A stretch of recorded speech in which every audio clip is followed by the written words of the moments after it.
ప్రభుచితమైతే అప్పుడు మెసేజ్ తర్వాత ప్రభువుని మనము ఆరాధన చేస్తాం. తర్వాత అట్లే బల్లలోకి మనం ప్రవేశిద్దాం. కొంచెం చిన్న బ్రేక్, మళ్ళీ ఒకసారి చెప్పండి, ధ్యానం లేదు. ఈ దినం ఒకటే మెసేజ్ ఉంటుంది. आज का दिन एक ही संदेश होगा और उसके उपरांत हम लोग मेज में भाग लेंगे. అది మోటో కార్డ్ వాగ్దానం పైన మెసేజ్ వింటాము. और मोटो कार्ड और जो अभिवचन हमें मिला या प्रतिज्ञा हमें मिला है उसके ऊपर हम ध्यान मन करेंगे. అటు తర్వాత ఆరాధనలోకి ప్రవేశిస్తాము. और उसके बाद में हम थोड़ी देर आराधना करेंगे. దాన్ని కంటిన్యూ చేస్తూ టేబుల్లోకి అట్లే వెళ్దాం. और उसे आराधना के उपरांत हम मेज में भाग लेंगे. ఆన్లైన్లో వాక్యం వింటా ఉన్నప్పుడు మనము ఇప్పుడు ఆన్లైన్లో వినొచ్చు, కానీ ఆన్లైన్లో బల్ల తీసుకోగలమా? ऑनलाइन में हम संदेश को तो सुन सकते हैं, लेकिन क्या हम ऑनलाइन में मेज में भाग ले सकते हैं क्या? దేవునికి స్తోత్రము. సమయంలో మనం దేవుని వాక్యాన్ని ధ్యానించుకొని తర్వాత మనం వాక్యంలోకి మనం వెళ్దాం. परमेश्वर की स्तुति हो और हम थोड़ा पवित्र शास्त्र में से कुछ वचनों को ध्यान मन करके आराधना में जाएंगे. వాగ్దానాల గురించి మనం ధ్యానించుకునేటప్పుడు వాటి వివరణ కూడా కొంత మనం ఒక దేవుని వాక్యం నుంచి మనం గ్రహిస్తాం. और जब हम वचन का ध्यान मन करते हैं तो उसके संदर्भ में कुछ विवरण भी उसकी करते हैं.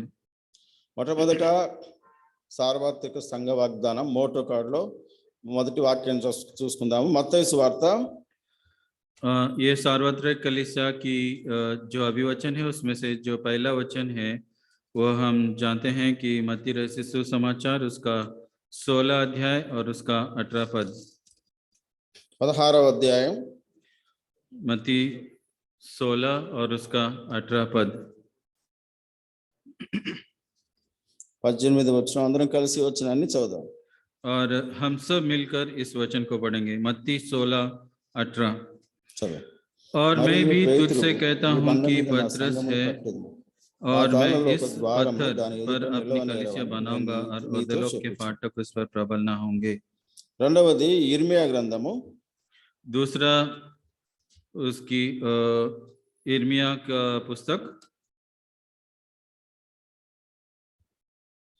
31వ అధ్యాయం 31 अध्याय 4వ వచనం అందరం కలిసి చదువుదాం.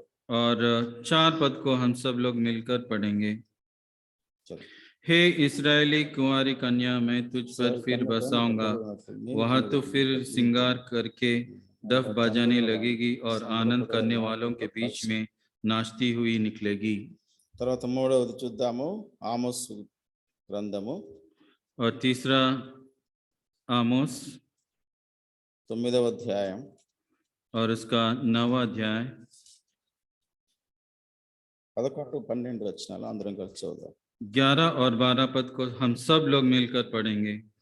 उस समय मैं दाऊद की गिरी हुई झोपड़ी को खड़ा करूंगा और उसके बाड़े के नाकों को सुधारूंगा और उसके खंडरों को फिर बसाऊंगा और जैसा वह प्राचीन काल में था उसको वैसे ही बना दूंगा. చివరిగా పేతురు రాసిన పత్రిక और आखिर में पहला पत्रस, పేతురు రాసిన రెండవ పత్రిక दूसरा पत्रस మొదటి అధ్యాయం और उसका पहला अध्याय 4వ వచనం और उसका 14 पद. చదువుదాం అందరం కలిసి. और हम सब लोग मिलकर पढ़ेंगे. పేతురు రాసిన రెండవ పత్రిక మొదటి అధ్యాయము 4వ వచనం. और दूसरा पत्रस पहला अध्याय और उसका 4 पद. जिनके द्वारा उसने हमें बहुमूल्य और बहुत ही बड़े प्रतिज्ञाएं दी है, ताकि इनके द्वारा तुम उस सड़ाहट से छूटकर जो संसार में बुरी अभिलाषाओं से होती है ईश्वरीय स्वभाव के सहभागी हो जाओ. ప్రార్థన చేస్తాము. प्रार्थना करेंगे. ప్రేమల పరిశుద్ధుడగు పరలోకమందున్న తండ్రి, पर प्रेमी और पवित्र परमेश्वर जो स्वर्ग में विराजमान है, కృపా కనికరం కలిగిన దేవా నీ పాదములకు వందనాలు స్తోత్రములు చెల్లిస్తున్నాం. और कृपा और दया प्राप्त प्रभु जी आपके पायों के यहाँ पर आपकी दंडवत करते हैं और आपकी स्तुति करते हैं.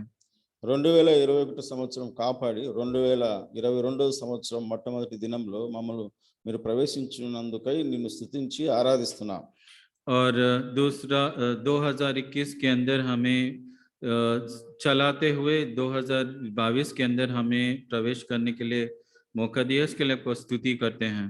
ప్రభువా మీరు ఇచ్చిన గొప్ప రక్షణకై నిన్ను స్తుతించి పూజించి ఆరాధిస్తున్నాం. आपने जो महान उद्धार हमारे लिए दिया है उसके लिए आपकी स्तुति और आराधना करते हैं. ఈ దినం చేరి వచ్చిన ప్రజలను బట్టి మీకు ఎంతగానో వందనాలు చెల్లిస్తా ఉన్నాం. आज का दिन जितने लोग आए हैं उनके लिए मैं आपको धन्यवाद कहता हूँ. ఇక్కడ ఉంటున్న వారు కానీ దూరం నుంచి చూస్తూ ఆన్లైన్లో చూస్తున్న వారిని కూడా కనికరించండి, మీరు బలపరచండి, నీ వాక్యం వినడానికి సహాయం దయచేయండి. और जो ऑनलाइन में बैठे हैं उनको भी, इनके लिए भी हम आपसे दुआ मांगते हैं, उनसे बलवंत करें और ये वचन सुनने के लिए भी उनको प्रेरणा दीजिए. నీ దాసుడు ఆలకిస్తుండగా నీ స్వరమును వినిపించవలసిందిగా వేడుకొంచున్నాం. और जब आपकी दास आपकी वाणी को सुनता है तो आप उनसे आप बातें कीजिए. మోషేతో సెలవిచ్చినట్లు అక్కడ నేను దిగి నీతో మాట్లాడతానని సెలవిస్తా వచ్చారు. जैसा मूसा से आपने कहा मैं वहां पर उतर कर मैं तुमसे बातें करूंगा. ప్రభువా కనికరించి కరుణించి నాతో మాతో మీరు మాట్లాడవలసిందిగా వేడుకొంచున్నాం. प्रभु जी हमारे ऊपर दया करके हमारे ऊपर आपके अनुग्रह बनाए रखे. प्रभु जी आप हमसे और मेरे से भी आप बातें कीजिए. సమయంలో అనేక పర్యాయాలు అపోస్తుల కార్యం 1:8 వచనాన్ని మరలా జ్ఞాపకం చేసుకుంటా ఉన్నాం. और इस समय वापस ये प्रेरितों के काम 1 और 8 पद को हम फिर से स्मरण करते हैं. ఆయనను పరిశుద్ధాత్మ నీ మీదకి వచ్చినప్పుడు నువ్వు శక్తి నొందేదేమని సెలవిస్తా వచ్చారు. और जैसे वहां पे लिखा है फिर भी जब पवित्र आत्मा तुम पर आएगी तो तुम शक्ति पाओगे. ప్రభువా మీరు పరిశుద్ధాత్మ దేవుడిగా మా మధ్యలో మీరు సంచరిస్తున్నందుకై మీకు ఎంతగానో వందనాలు చెల్లిస్తా ఉన్నాం. प्रभु जी आपके बीच में आप पवित्र प्रभु, आप हमारे बीच में आप अपनी उपस्थिति रखा है, इसके लिए आपको धन्यवाद कहते हैं, स्तुति करते हैं. నీ దాసుని బలహీనతలు సమస్తమును యేసుక్రీస్తు ప్రభు రక్తం చాటున కడిగి పవిత్రపరిచి మరుగు చేసుకునవలసిందిగా వేడుకొంచున్నాం. अपने दास को अपने लहू के छिड़काव के नीचे लेकर आकर प्रभु जी उसे आप सहायता कीजिए. వచ్చిన ప్రతి ఒక్కరితో మీరు మాట్లాడవలసిందిగా వేడుకొంచున్నాం. जितने लोग आए हैं प्रभु जी हर एक से आप बातें करें. మా మధ్యన మీ సన్నిధి ఉంచవలసిందిగా వేడుకొంచున్నాం. हमारे बीच में आपकी उपस्थिति रहे, ऐसा आपसे हम विनती करते हैं. నీ వాక్యం శ్రద్ధగా వినున్నట్లు సాతాను క్రియలు లయపరచవలసిందిగా వేడుకొంచున్నాం. आपकी वाणी को श्रद्धा पूर्वक सुनने के लिए भी और शैतान की सारी अंधकार शक्तियों को बांध देते हैं. యేసు ప్రభు యొక్క ముఖ దర్శనము ఈ దినమున మేము చూచేవారుగా చేయండి. और यीशु मसीह का चेहरे को देखने वाले के जैसे हमें बनाइए. అది మీ వాక్యంలో నుంచి మేము చూడగలం. और इसे हम आपके वचन में से हम देख सकते हैं. ప్రభువా మీరు కనికరించి మీరే మహిమ పొందమని వేడుకొంచున్నాం. प्रभु जी आप हमारे ऊपर कृपा करें, अनुग्रह करें और हमारी सहायता कीजिए. మన ప్రభు అయినటువంటి యేసుక్రీస్తు ప్రశస్తమైన నామములో స్తుతించి ఆరాధించి ప్రార్థిస్తున్నాం తండ్రి. और प्रभु यीशु मसीह के नाम में जो स्तुति और आराधना चढ़ाते हुए आपको अर्पण करते हैं. आमीन. ప్రియులారా మొట్టమొదట వాగ్దానాలను గురించి మరోసారి మనం చూసుకుంటా ఉంటాం. ఎందుకు ప్రభు వాగ్దానాలు ఇస్తా ఉన్నాడు? सबसे पहले हम इस अभिवचन को देखेंगे कि परमेश्वर इस अभिवचन को क्यों दे रहा है. మొట్టమొదట ఈ వాగ్దానాలు అనేటువంటివి దైవజనుడు భక్సింగ్ గారి ద్వారా ఈ చివరి దినాల్లో ఇచ్చినటువంటి దేవుని వాక్యానుసారమైన శ్రేష్టమైన ఈ సంఘములో ఒక దర్శనం ఇది. और ये जो अभिवचन है प्रभु ब्रदर भक्त सिंह को जो दर्शन दिया है, उस दर्शन में एक प्रक्रिया यह है. ప్రభువును ఆరాధించడం, బల్లలో పాలు పొందడం, వ్యక్తిగత కుటుంబ సంఘ సార్వత్రిక సంఘ వాగ్దానాలు కలిగి ఉండడం, ఇది దైవజనుని యొక్క మనకిచ్చిన దర్శనం. और प्रभु की आराधना करना, उसकी मेज में भाग लेना और व्यक्तिगत रूप से, पारिवारिक रूप से और संगति के रूप से, कलीसिया के रूप से और सार्वत्रिक कलीसिया के रूप से अभिवचन होना, उसका प्रभु ने उनको दर्शन दिया। అందును బట్టి అపోస్తలుడైన పౌలు ఆకాశం నుండి కలిగిన ఆ దర్శనమునకు నేను అవిధేయుడను కాక అని సెలవిస్తా వచ్చాడు. इसलिए पौलुस यह बात कहता है कि मैं आकाश से हुआ वाणी को मैं उसे सुनूं करके वो कहता है। మనం రాత్రి కూడా చూసుకున్నాము, ఒక సంఘంలో మనం ఉన్న తర్వాత దాని కట్టుబాట్లు ఆ దర్శనానికి మనం లోబడి ఉండాలి. और हमने कल रात को भी देखा कि जब हम कलीसिया में होते हैं, उसकी जो क्रम है उसके अनुसार हमें अपने आप को ढाल के रखना है। ఈ లోకంలో ఎన్నో సంఘాలు ఉన్నాయి, రకరకాల సంఘాలు ఉన్నాయి. వారు వారికి తోచిన విధంగా వాళ్ళు ఒక క్రమం పెట్టుకొని ఉంటారు. और यह जगत के अंदर बहुत सारे कलीसिया हैं, वो जैसे वे सोचते हैं वैसे अपने क्रम बनाकर वो चला रहे हैं। ఎవరికి తోచిన విధంగా వారు ఆ దర్శనంలో వారు కలిగి ఉంటారు. और जिसको जैसे वो दर्शन पाया है उसी रीति से वे लोग चलाते आ रहे हैं। ఒక విశ్వాసి మొట్టమొదట దేవుని ఈ మనం కలిగినటువంటి అద్భుతమైన ఆశ్చర్యకరమైన సంఘంలో ఉన్నప్పుడు మనం ఏమి దర్శనం కలిగి ఉండాలో మనం అది తెలుసుకొని నేర్చుకొని ఉండాలి. जब हम ఒక విశ్వాసి మన సంఘంలో ఉన్నప్పుడు ఆ సంఘంలో యొక్క దర్శనము ఏంటి అనేది మనం నేర్చుకొని ఉండాలి. जब एक विश्वासी एक कलीसिया में रहता है, उस कलीसिया के अंदर क्या क्रम है उसे जानकर हम उस क्रम के अनुसार रहना चाहिए। కాబట్టి అప్పుడే మనం ఆత్మీయంగా అన్ని విషయాలలో వర్ధిల్లగలము. तब ही हम आत्मिक रूप से सभी कार्यों में हम यश प्राप्त कर सकते हैं। ఏదో మనం వస్తున్నాము అని గ్రహింపు లేకుండా ఉంటే అది మనకు క్షేమంగా. यदि हम यहाँ पर यूं ही आते हैं और चले जाते हैं तो वो हमारे लिए अच्छी बात नहीं है। కాబట్టి ఈ సమయంలో మరి వాగ్దానాల గురించి ఎందుకు ఈ వాగ్దానాలు అనేది మనం చూసుకుంటా వద్దాం. और इस समय में ये अभिवचन क्यों करके हम देखेंगे। మొట్టమొదట పేతురు రాసిన 2వ పత్రిక 1వ అధ్యాయం 4వ వచనం అందరం కలిసి వచనాన్ని చదువుదాం. सबसे पहले दूसरा पत्रस उसका पहला अध्याय और 14 पद को हम सब लोग मिलकर देखेंगे, पढ़ेंगे। जिनके द्वारा उसने हमें बहुमूल्य और बहुत ही बड़ी प्रतिज्ञाएं दी है, ताकि इनके द्वारा तुम उस सड़ाहट से छूटकर जो संसार में बुरी अभिलाषाओं से होती है, ईश्वरीय स्वभाव के समभागी हो जाओ। ప్రియులారా, ఈ వాగ్దానములు ఎటువంటివంటే అమూల్యములను అత్యధికములైన వాగ్దానములు. और ये जो प्रतिज्ञा होती है ये बहुत ही अमूल्य है और बड़ी है। ప్రభు ఆయన మహిమ గుణాతిశయమును బట్టి మనకు వాగ్దానాలు ఇస్తూ వచ్చాడు. प्रभु अपने उस गुणों के कारण हमें वो अभिवचन देता आया है। వాగ్దానాలు తీసుకోక మునుపు దాని యొక్క విలువను మనం కలిగి ఉండేవారంగా ఉండాలి.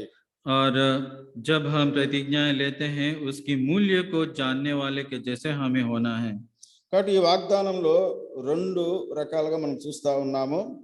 और हम इस प्रतिज्ञा को 2 प्रकार के रूप से हम देखते हैं। చూడండి, మధ్య భాగంలో అక్కడే ఉంది, దురాశను అనుసరించుట వలన లోకమందున్న భ్రష్టత్వము ఈ వాగ్దానముల మూలముగా మీరు తప్పించుకోవాలి. और ऐसे लिखा है कि उस सड़ा से छूटकर जो संसार में बुरी अभिलाषों से होती है, ईश्वर के समभागी हो जाओ। రెండవదిగా ఇక్కడ మనం చూస్తే ఈ వాగ్దానముల మూలముగా మీరు తప్పించుకొని దేవ స్వభావమునందు పాలివారగునట్లు వాటిని అనుగ్రహించెను. और दूसरे यह है कि ईश्वरीय स्वभाव के सहभागी हो जाओ। కాబట్టి ఇక్కడ మనం చూస్తే ఏమనుందంటే లోకమందున్న భ్రష్టత్వమును ఈ వాగ్దానం మూలంగా తప్పించుకుంటాము. और इसके द्वारा इस संसार के अंदर जो सड़ाहट है या दुष्ट चीजें हैं उससे हम छूटेंगे। రెండవదిగా మనము ఈ వాగ్దానం మూలంగా మీరు తప్పించుకొని దేవ స్వభావమునందు పాలివారం అవుతాము. और इससे हम छुटकारा पाकर दूसरी बात यह है कि हम ईश्वरी स्वभाव के सहभागी होंगे। కాబట్టి మొట్టమొదట వాగ్దానముల వలన మనలో భ్రష్టత్వం నుంచి తప్పించబడతాం. सबसे पहले हम इस अभिवचन के द्वारा ये संसार की भ्रष्टता से हम छूट जाएंगे। కాబట్టి రెండవదిగా మనము దేవుని యొక్క స్వభావం, దైవ స్వభావమును మనం వాగ్దానములంగా కలిగి ఉంటాం. और दूसरी बात यह है कि हम ईश्वरीय स्वभाव हमारे अंदर रहेगी। కాబట్టి ఇచ్చిన వాగ్దానం దేవుడు తప్పకుండా నెరవేరుస్తా వస్తాడు. इसलिए जो अभिवचन परमेश्वर ने दिया है उसे वो जरूर पूरा करेगा। రక్షణ పొందకుండా మీరు వాగ్దానం తీసుకుంటే అది వ్యర్థమవుతుంది. यदि आप उद्धार पाए बिना यदि आप अभिवचन को लेते हैं, प्रतिज्ञा को लेते हैं, तो वो व्यर्थ है। అందును బట్టి మనం ఒక పాటలో ఒక వచనం ఉంది, దాన్ని పాడదాము, నాతో పాటు మీరు పాడండి. और इसीलिए इस एक गाने के अंदर एक ऐसा स्टैंजा है, మీకు అందరికీ తెలిసిన వచనం. ये वचन आप सब लोग जानते हैं, मेरे साथ आप भी गा सकते हो। వాగ్దానములనిచ్చి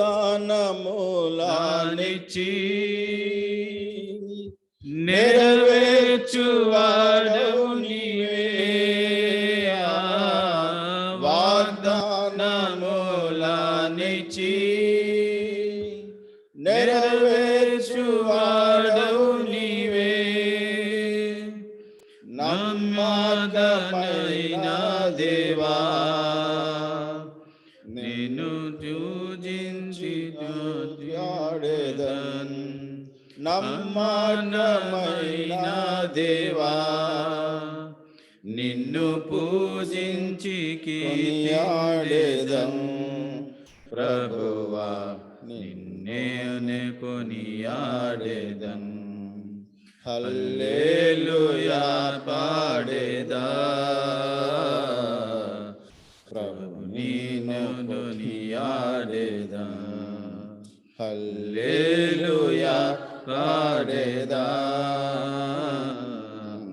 ప్రభు నిన్ను కొనియాడేదన్. కాబట్టి వాగ్దానముల మూలముగా దురాశను అనుసరించడం వలన లోకముందున్న భ్రష్టత్వం నుంచి మనం తప్పించబడతాం. इसलिए इस प्रतिज्ञा के द्वारा हम ये दुष्ट इस संसार के दुष्टाई से हम छूटकर स्वर्गीय स्वभाव में सहभागी होंगे। రెండవదిగా ఈ వాగ్దానముల మూలంగా దేవుని స్వభావములో మనం పాలివారం అవుతాం. दूसरा बात यह है कि हम परमेश्वर के स्वभाव में हम सहभागी होंगे। కాబట్టి దేవుడు మనకిచ్చినటువంటి రక్షించబడినప్పటి నుండి ఇప్పటి వరకు ఇచ్చిన అన్ని వాగ్దానాలు ప్రభు నెరవేర్చేవాడుగా ఉన్నాడు. और इसलिए परमेश्वर जो है जब से हमारा उद्धार हुआ है तब से लेकर अब तक जितने प्रतिज्ञाएं उन्होंने दी है उन सब को वो पूरा करता आया है। ఇంకోటి, ఇప్పుడు పోయిన సంవత్సరం దేవుడు వాగ్దానం ఇస్తే మరి ఆ వాగ్దానం పోయిన సంవత్సరం నాకేం నెరవేరలేదే అని మనం అనుకోవడానికి వీల్లేదు. और यदि पिछले साल मुझे एक प्रतिज्ञा मिली और ये पूरी नहीं हुई, ऐसा सोचना नहीं चाहिए। కాబట్టి ఆ వాగ్దానం ఒకసారి ఇచ్చిన తర్వాత మన జీవిత పర్యంతం ఆ వాగ్దానాలు ఉంటాయి. ये जो इसलिए जब वो प्रतिज्ञाएं हमें मिलती है वो हमारे जीवन भर वो प्रतिज्ञाएं रहती है। ఇలా ఆ వాగ్దానాలు మనం కలిగి ఉన్నప్పుడు పరలోక రాజ్యమునకు ఎక్కిపోయే మెట్ల లాంటివి అవి. और जब वो अभी प्रतिज्ञाएं हमारे पास रहेगा तो उस स्वर्गीय पायदान की ओर हम चलते जाने वाले हैं। దేవుడు వాగ్దానాలను ఏ విధంగా జ్ఞాపకం చేస్తాడంటే ఒక చిన్న విషయం మీకు తెలియపరుస్తా.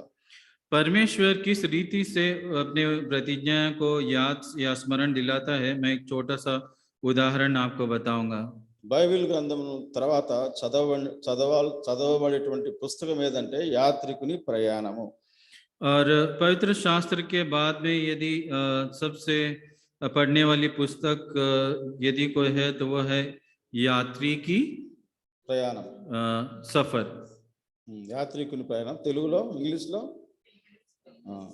హిందీలో, पिलग्रिम्स प्रोग्रेस। హిందీలో చదవండి. यात्री का सफर చాలా అవసరమైంది మాకు. ये बहुत ही जरूरी है हमारे लिए। యాత్రికుడు ప్రయాణమై సిలువ చెంతకు వెళ్తూ ఉంటాడు. एक यात्री जो है वो अपने सफर में इस क्रूज के तरफ चलते जाता है। తను వెళ్ళే మార్గం మంచి రాజమార్గము. जब वो जाता है, वो जो जिस मार्ग में जाता है वो राजमार्ग है। కొంత దూరం వెళ్ళిన తర్వాత క్రింద ఇంకొక మార్గం ఉంటుంది. और थोड़ा दूर जाने के बाद नीचे और एक मार्ग रहता है। అది ఎలా ఉంటుందంటే పచ్చని గడ్డి చేత నింపబడి అడుగు పెడితే మెత్తగా ఉంటుంది. और वो कैसा रहता है कि उस हरा एकदम हरा भरा हुआ रहता है, और आप अपने पाँव वहां पर रखोगे तो बहुत ही नरम वहां पे आपको महसूस होगा। అప్పుడు ఈ యాత్రికుడు అనుకుంటాడు, నేను ఈ మార్గంలో పోయినా ఈ మార్గంలో ఒకటే అనుకొని కిందికి ఆ మార్గంలోకి వెళ్తాడు. और यात्री ऐसा सोचता है कि मैं इस मार्ग में जाऊं या नीचे वाले मार्ग में जाऊं, दोनों एक ही